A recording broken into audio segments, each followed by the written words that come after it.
Este News, ang katatapuran ng paglikom ng mga sumo. Nga iba nga sinasaligan, o diyan kamatuuran, ugan kaupayan ng mga karawhan. Este News, mga notisya nga tikang newsroom and Eastern Summer News Service. Este News.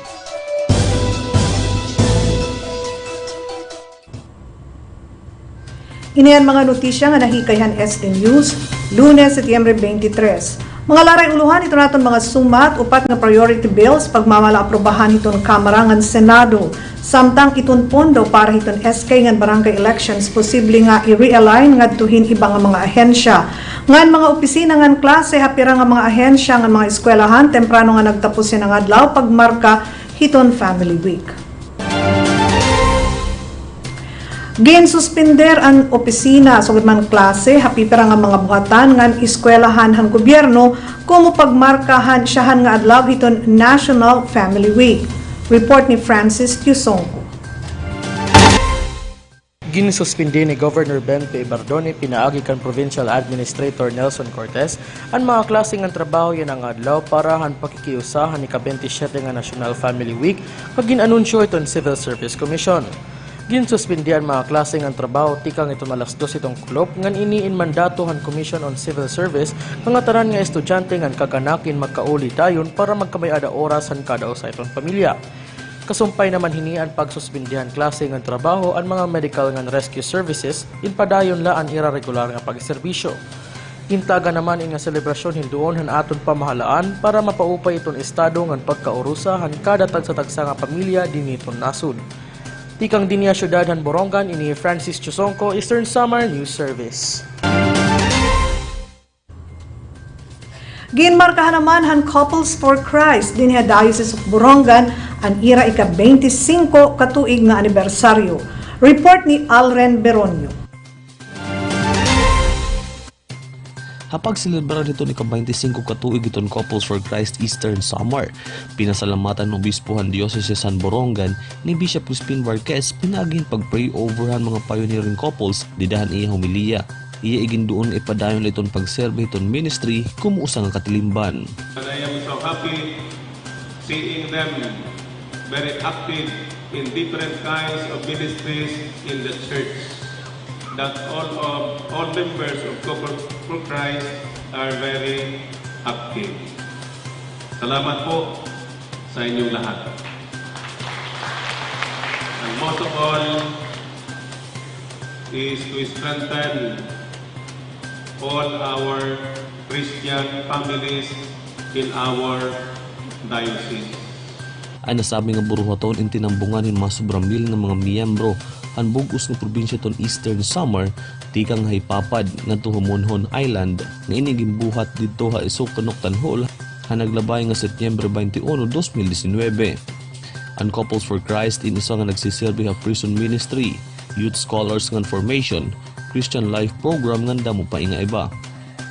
Ang Couples for Christ in lay-driven movement nga katuyuan ang makapakusog itong pagtuo na iba pa nga aspeto dahil itong kinabuhi kumo Kristohanon nga pamilya. Tikang din Eastern Summer State University, Alren Beronio, Eastern Summer News Service. Samtang mga batan-on din na Eastern Samar na nawagan para hing konkreto nga mga aksyon kontra hiton climate change. Adian report. Kiusan Eastern Samar ang Global Climate Strike nga ginbuhat niyan ha nakalabay nga Biyernes. Ini nga paggios in ginbuhat dito habung tuhan giwan kadungan inihin pareho nga protesta nga ginbuhat ha iba-iba nga parte itong kalibutan nga gintambungan inihin milyon-milyon nga mga batan-on. Panawagan nira iton pagbabag-o nga dugang pa nga mga paniguro hiton mga gobyerno para naman mabaton iton krisis hiton kapaligiran. Hustisya para klima, panawagan nira in aksyon yana na. Nagparada ang mga strikers palibutan plaza, daraan ira mga placards nga nagpapakita hiton ira mga sentimiento, mga climate change hugot, pinaagin spoken poetry ngan mga paglaygayhang kabataan para hiton ira ginhihingyap nga aksyon. Climate strike, it's about pagiging aware, dapat po kita yan na maging aware about the climate change because our earth is being destroyed. So ako po, usap po ako nga bata. Bata po. So, meaning, pinag-uusapan po din it amon future. So, gaya nga po ng sabi nila, ano po it purpose itang pag-aaram, pag-i-aim hit nga mga gyms, para it amon future. Kung amon future po, dire pa po sure. So, na-support po ako haera para ipaglaban po amon future. Ngan magbutang po ng actions para masolusyonan niya climate change. Ka-common po nga nananabo din bisan diin. So, maglalabog po hit plastic. Tapos it era po sisigon, usaman lat nga plastic. But they don't realize that everyone is singing the same song. Pero nga tanan nasiring usaman lat nga plastic. Usalat nga plastic. Pero takay nga tanan kita nagsisiring hiton. Nagtitikada mo tiyang plastic. So nagiging problem. So one way po para makabulig is gumamit po kada less plastic and i-dispose na po it aton garbage in proper way. Usa pa po kasi nga problem, it nga zero waste management. Minsan po diri po yan na-observe. Instead of mag-decrease po it na produce nga garbage, mas nag-produce po hindamo garbage. Ngan hamon po part parang it mga politicians, it mga scientists, may dako po kasi nakita nga post, Greta Thunberg, nag-explain po hiya about yung mga scientists nga nananabo. But they don't believe, to the politicians, but they don't believe because they want scientists, gusto nila nga i-prove nga tama hi Greta. So, dire po hira na believe. Very willing to join and support them. Ito na yung school na support. Actually po, it amon school, nag-o-observe po hit zero waste management. So, haamon po, each of us po, ginpapagdara po kami cellophane para po, amon mga basura, bisan diin po, so kumada kami din kada po naman ang basura in and out po hit campus. So, instead nga, igkakalatla namon, may da po namon lugar, nga, so, some places po kasi, waray po hira para ma-trash can, for example din parang waray po natin makikita nga trash can. So, asya po ito, purpose and plastic, igkakada po naman ang mga trash. Ini nga climate strike kin gintikanganhin usa nga batan-on i Greta Thunberg nga taga Sweden. Tikang hinmahimi nga strike katubangan han ira parlamento na himugso on Fridays for the Future, kundiin ang mga batan-on inagawas tikangan ira mga klase para magprotesta para ipakita ang ira pag-ugup hiton kapaligiran ngan sugad man gihapon ang ira panawagan para naman magkamay-ada hin mga palisiya iton gobyerno nga maudong na iton padayon nga pagtalapas hini. Ini nga mga paggios inakakuhain atensyon hin mga gobyerno ngan iba-iba pa nga mga grupo. Nagpabati hin ira mga arungot ngan hingyap ang kabataan dara naman iton krisis nga inaatubang. Yana na iton kinahanglan nga aksyon. Pero diri la gobyerno kundi iton kada usa may ada responsibilidad hapag ataman iton aton kalibungan. Ang aktibidad dito hagiwan gin-organisar pipera nga mga individual nga nag-aadvokasya para naman gihapon hiton pag-ataman hiton kagurangan ngan para maudong na iton sobra nga pagtalapas ini nga nagreresulta nga da hiton pagpaso sobra hiton kalibutan. Tinambong gihapon hini in mga representante in magkaiba-iba nga mga grupo tikang haiba nga mga bungto. Iniinsyahan nga ginbuhat din na Eastern Samar ngan ginlalauman nga masusundon pa ini tubtub nga magkamay-ada hin konkreto nga aksyon para mabaton iton climate emergency. Usaman nga workshop para rin mga student journalists ginhatag nga Eastern Samar National Comprehensive High School. Report ni Licia Garcia. Ang mga tagapamahayag nga estudyante ni Eastern Samar National Comprehensive High School inagkamay-adahin usa nga training yan ang adlaw para han district schools press conference nga pagbubuhaton hatabok elementary school yan ang ika-24 nga da ka-25 Setyembre 2019. Ini nga training inagtikang alas 8:30 han aga nga natapos sa alas 4 kundi ang mga coaches ug school paper advisors inhinataghin mga trabahoon para han mga magsururat nga media groups. Ang mga individual nga kategorya amo ang news writing, feature writing, editorial writing, sports writing, copy reading and headline writing, science and technology writing, editorial cartooning, and photojournalism. Hagrupo naman yung mga kategorya, may ada collaborative desktop publishing, radio broadcasting, and TV broadcasting. Aside pag-training nga era nga ginpreparar nila ng contest. Train naman hira, pagsurat, karat school paper, comprehensive, ngayon igagawas na ka October, it first issue. An magkukumpit para ng elementary level, inti kang hatabok, bato, ngan kanaabong elementary schools. Para naman ng secondary level, amuan ESNCHS ngan St. Mary's College. Tikang Hasyudadhan Borongan, Licia Garcia, Eastern Samar News Service. Gintudlok naman ang mga leader sa Senado ng Kamara Baha inupat nga priority bills nga target nira maaprobahan di dahiton una nga mga bulan hiton ika-18 nga Kongreso. Sumalakan Congressman Martin Romualdez kareg hiton Senado ng Kongreso nga aprobahan hagilayon iton 5th tranche iton salary standardization para makabenepisyo iton mga sibilyan nga empleyado hiton gobyerno.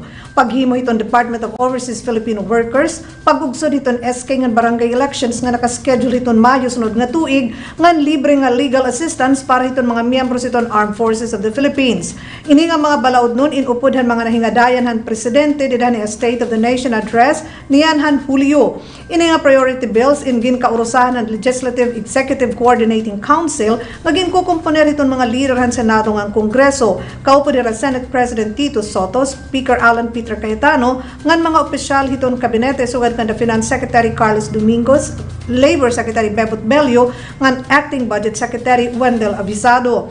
Nagmeeting ang LECC pangandaman para itong bubuhaton ng Legislative Executive Development Advisory Council meeting kun LEDAC nga tatambungan mismo itong presidente. Siring pa ni Romualdez, bubuhaton itong mga leader ha Kamara ng Senado itong nga tanan para masiguro nga magkakaintindi itong executive ng legislative branches kabayan itong priority measures hiton atong gobyerno.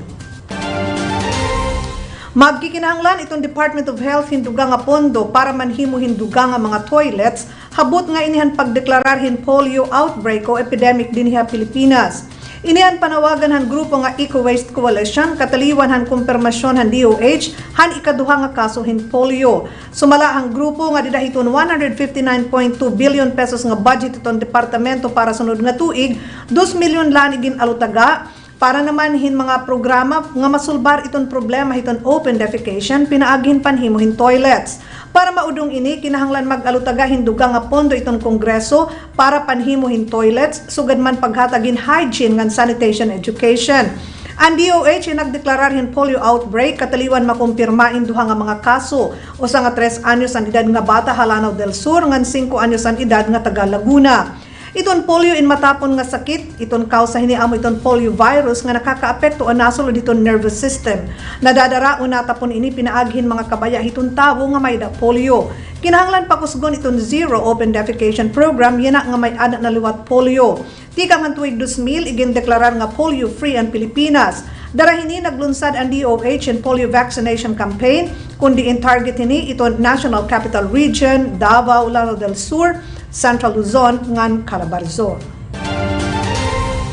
Nagsad naman ang Armed Forces of the Philippines nga magbabaton ang mga tao nga responsable han pagkamatay han 4th class cadet Darwin Dormitorio ha Philippine Military Academy. Sumala kan Armed Forces Chief General Benjamin Madrigal, iya naging manduan ang PMA nga magdumara hin lagidgid ngan madagmit nga investigasyon nga daan panhinabo.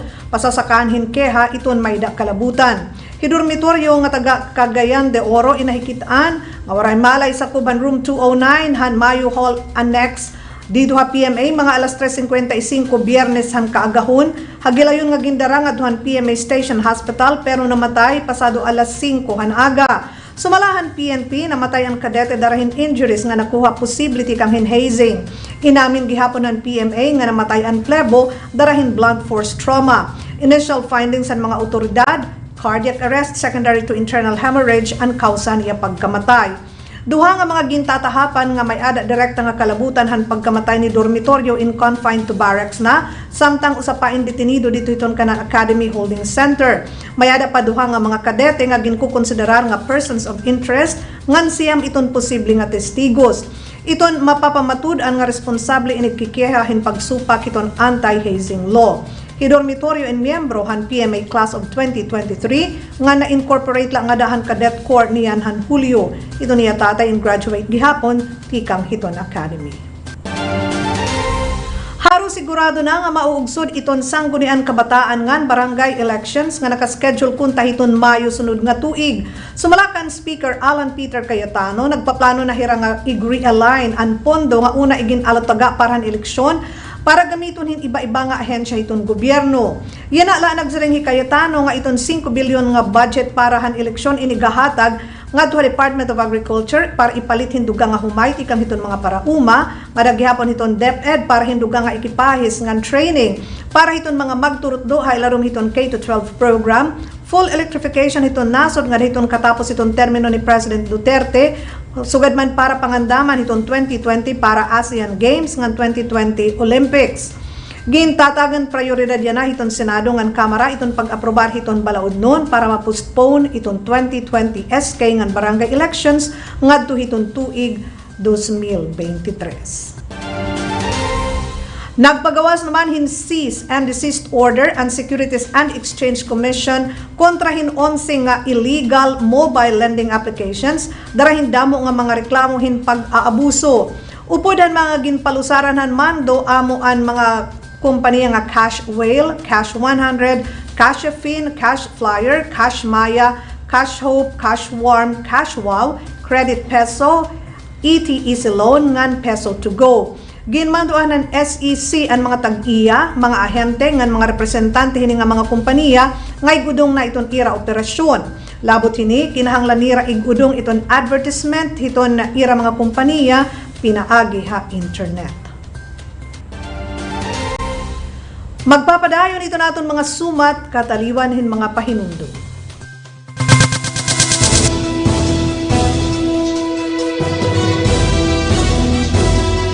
Este News, ang katatapuran ng paglikom ng mga sumat. Ng iba nga sinasaligan, o diyan kamatuuran, ugan kaupayan ng mga kadauhan. Este News, mga notisya nga tikang newsroom and Eastern Summer News Service. Este News.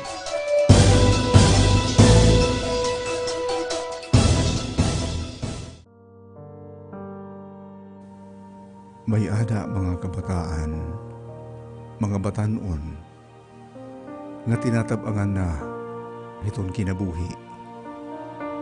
Damo aira, iton may ada na babarakan, unahadlukan. May ada naman na diri na nga nihin kabuhi. Tungod kay kaira pag-abat o pagtanaw, waray nakarawat unahigugma haira. Usahay, ginbabasol pangari nira, an ira mga kag-anak. Tungod hindamo nga mga problema, nga natika nga hawan ira pamilya.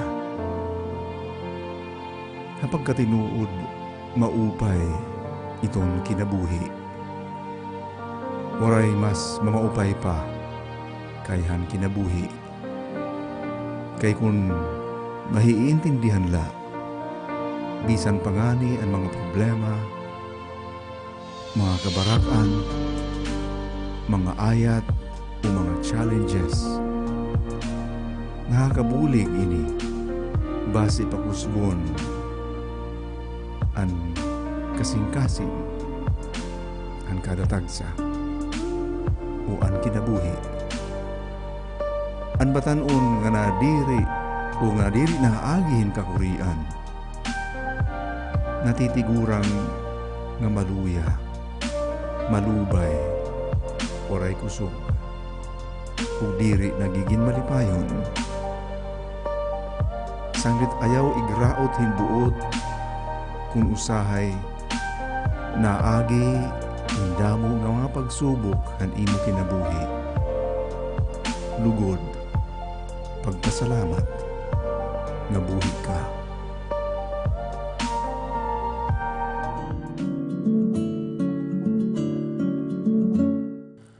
Nagsusumat ako haiyo hintinuod.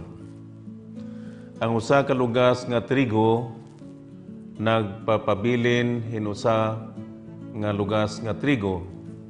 Labot la kun mahulog hatuna ngan matakupan na. Kung katakupan na, mabunga ini hindamo nga mga lugas. Mawadan haniya kalugaringon an nahigugma han iya kinabuhi. Kundi makaangkon lugod han kinabuhi nga dayon, adton nagdudumot han iya kinabuhi dinhi hini nga kalibutan.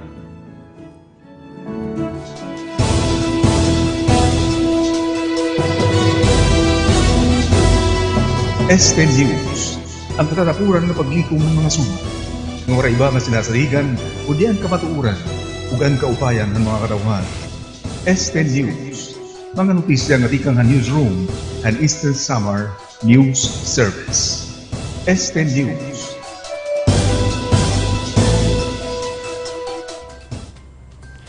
Temprano agin pauli ang mga estudyante ng mga government employees sa pipirang mga lugar din sa Pilipinas sa nga kulupitong Lunes hapag markahan unang nga adlaw iton National Family Week. Damo nga mga LGUs labi na Metro Manila nga bisan ang mga probinsya ay nagsuspender han klase mga alas 2 kulup subayod gihapon ng anunsyo ng Civil Service Commission kundi inagsiring ini nga pwede i-dismiss han mga government agencies ang trabaho. Tuyo ini nga matagan hinigayon iton mga pamilya nga magkaharampang labi na didahiton pangaon. Ito National Family Week ang gimamarkahan Setyembre 23 nga dahiton 28. Nagsiring naman ang Bureau of Corrections nga makakagawas ang mga anay preso nga ginbuhian pero nag-surrender ngahaw habot nga inihan panawagan ni President Duterte basta la nakagawas sira diri darahan good conduct time allowance. Sumalak ang Justice Undersecretary Mark Perete, gintutuhay na iton Bureau of Corrections iton listahan nga ira iginsumiter nga duha DOJ, DILG ngan PNP.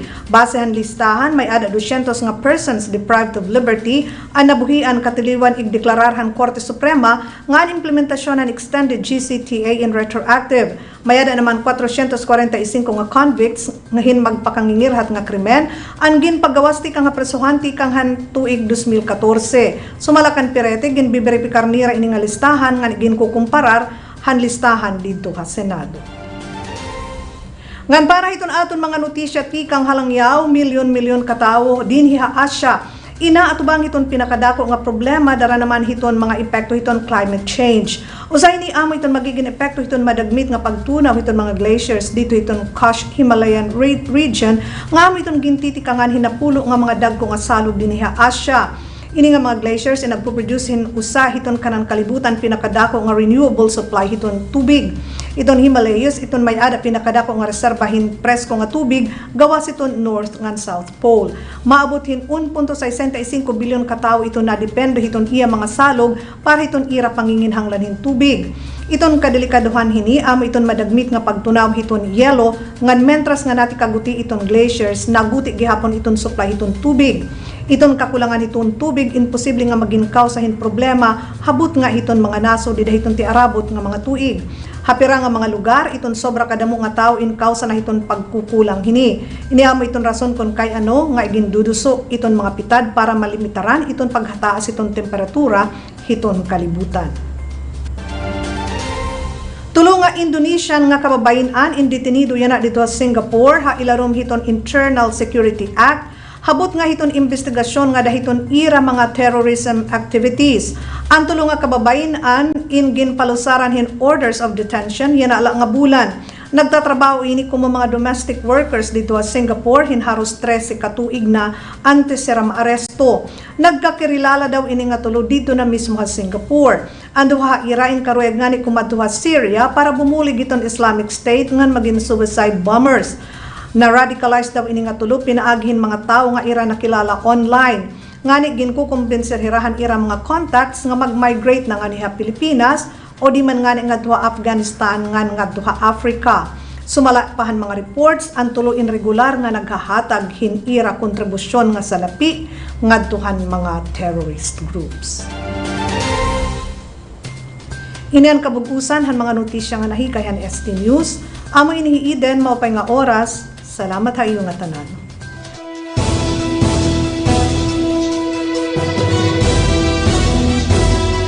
Este News, ang katatapuran ng paglikom ng mga suno. Ng iba nga sinasaligan, o diyan kamatuuran, ug ang kaupayan ng mga kadauhan.